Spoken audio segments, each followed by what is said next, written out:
Eu quero convidar vocês nesta manhã para nós fazer aqui uma reflexão na palavra, né? Porque é a palavra que tem sustentado as nossas vidas. É a palavra de Deus, a promessa do Senhor. Lá no livro de Números, vamos abrir aqui para nós lermos juntos. O livro de Números, no capítulo 13, nós vamos ler do verso 30 até o verso 33. Aqui para nós nos contextualizarmos o que estava acontecendo, né? Nós vamos ler essa passagem. Vocês se lembram que quando a nação de Israel estava para entrar na terra prometida, para receber a herança do Senhor, Josué havia participado de uma expedição para espiar a terra, para ver as coisas que estavam lá, junto com Caleb e com outras pessoas que eram filhos de Israel. E quando eles chegaram lá e viram que a terra realmente era uma terra que manava leite e mel, eles vieram trazendo um relatório. Só que algumas pessoas daquele grupo viram também outras coisas lá. E o que eles viram lá foram as dificuldades e os problemas. E por causa disso, né, alguns já conhecem essa história. Eles não entraram na terra prometida. Mas vamos dar uma olhada aqui agora no texto, Números, capítulo 13, versículo 30 a 33. Então Caleb fez calar o povo perante Moisés e disse: Eia, subamos e possuamos a terra, porque certamente prevaleceremos contra ela. Porém, os homens que com ele tinham subido disseram: Não poderemos subir contra aquele povo, porque é mais forte do que nós. E diante dos filhos de Israel, infamaram a terra que haviam espiado, dizendo: A terra pelo meio do qual passamos a espiar é terra que devora os seus moradores. E todo o povo que vimos nela são homens de grande estatura. Também vimos ali gigantes, os filhos de Anak, que são descendentes dos gigantes. E éramos aos nossos próprios olhos como gafanhotos. E assim também o éramos aos seus olhos. A nossa irmã Rose estava aqui compartilhando, né, com a gente esse testemunho maravilhoso e dizendo inicialmente que na sua própria condição ela não teria jamais a possibilidade de ter passado pela experiência que ela passou, ou de viver esse momento de pandemia, esse momento de quarentena. Por quê? Feita uma operação bariátrica, com dificuldades, né, na sua vida aí, físicas e biológicas. Como é que poderia passar por essa situação? E talvez alguns dos irmãs que estão aqui também passaram por esse pensamento, né? Como é que eu vou passar por essa situação? Alguns com dificuldade, outras pessoas, às vezes idosas, que não tem condição de hoje estar aqui conosco, participando desse culto, participando dessa celebração de manhã. Mas o Senhor, pela sua graça, pela sua misericórdia, deu condições de passar. E eu quero aqui nesta manhã, mostrando aqui pela palavra, dizer para os irmãos: nós não podemos olhar para o tamanho do problema que está diante de nós. Nós temos que olhar para o tamanho do nosso Deus, que é poderoso para fazer muito mais além daquilo que pedimos ou pensamos. Eu sei que as dificuldades estão aí, estão presentes, ninguém pode negar. Quando aqueles homens entraram na terra para espiar, havia gigantes ali, havia dificuldades que eles tinham que suprir. Mas e os pássaros do Leblon? E as outras coisas que estão perto de nós, que nos ajudam a espargir um pouco esse cenário de destruição? E as coisas que Deus já realizou na minha vida e na sua vida até aqui, será que Ele não é poderoso para continuar agindo e operando? Será que Ele não é poderoso para lhe dar vitória em toda e qualquer situação, assim como Ele prometeu? A palavra de Deus diz que Ele não é homem para que minta, e nem filho do homem para que se arrependa. Deus é bom, Deus é fiel. E eu tenho certeza, amado, que aquele que começou a boa obra dentro de nós, Ele é fiel de cumprir e até o fim. Porque aquilo que Ele nos deu de promessa, nós precisamos nos agarrar a isso e crer realmente. Porque Ele é fiel em cumprir aquilo que nos promete. E uma coisa que nós precisamos, a gente tem ministrado, não sei quanto, a gente tem ministrado na escola bíblica dominical sobre o cárcere das emoções. Como é importante nós trabalharmos aquilo que está lá dentro do nosso interior, os nossos pensamentos, as nossas emoções. Por quê? Porque, como diz lá na palavra, em Provérbios 4:23, se há uma coisa que nós precisamos guardar, são os nossos pensamentos, o nosso coração, porque dele procede as fontes da vida.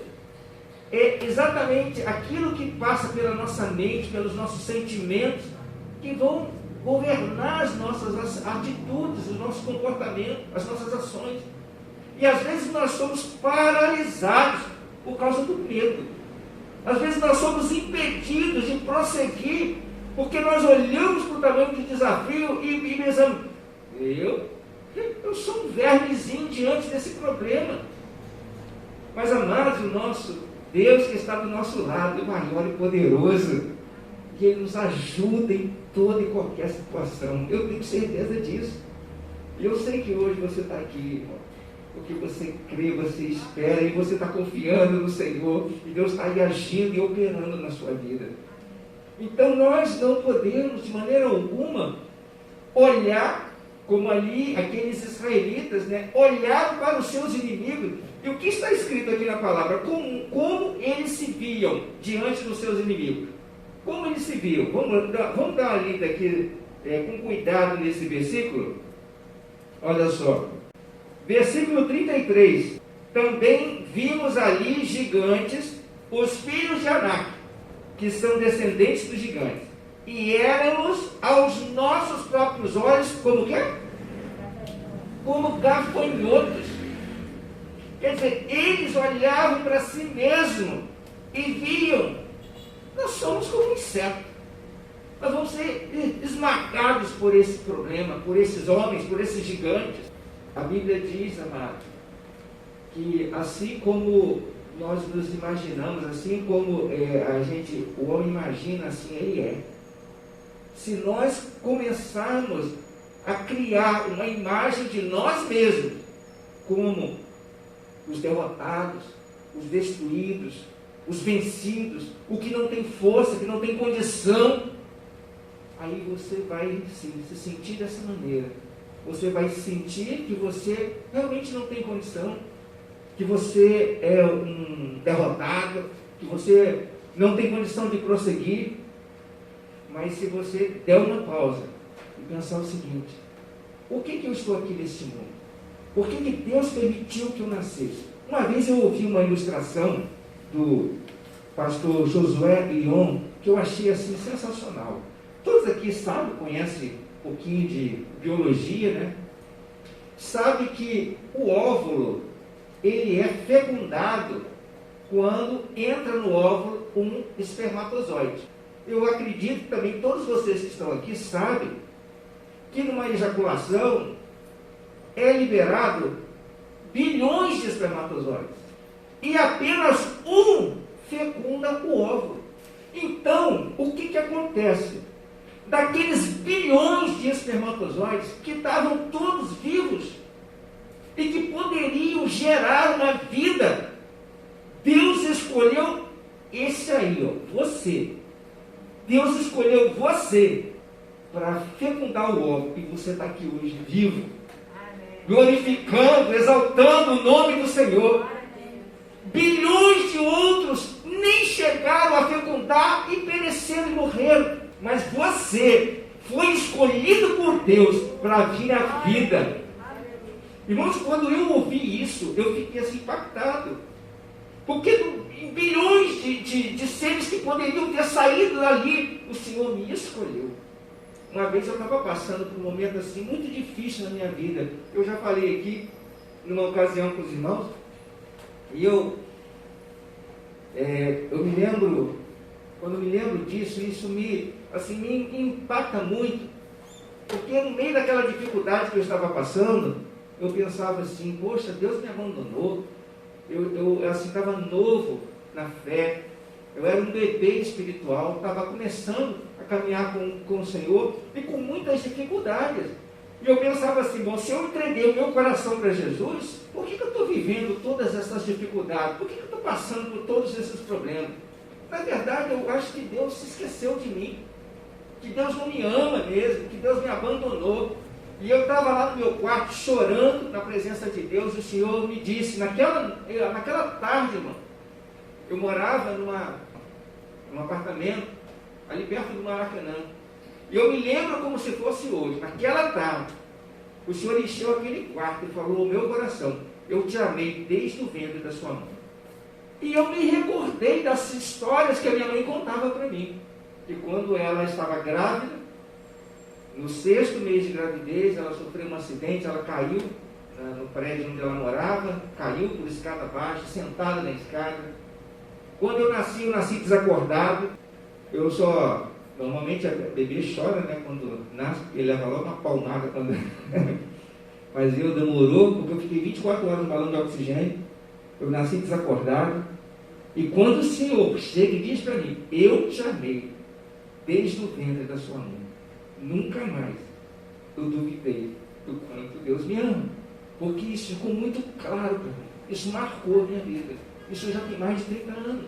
Então, isso também não significa que eu não tenha enfrentado dificuldades, que eu não tenha enfrentado problemas. Poucos tempos depois, a minha irmã tentou suicídio, atentou contra a sua própria vida, e ela ficou 6 meses desenganada no hospital, e ali, quando já não havia mais esperança, eu orei, coloquei diante de Deus, e o Senhor tem misericórdia da vida da minha irmã, porque eu disse para ela que o Senhor ia provar o seu amor por ela, salvando ela dessa situação.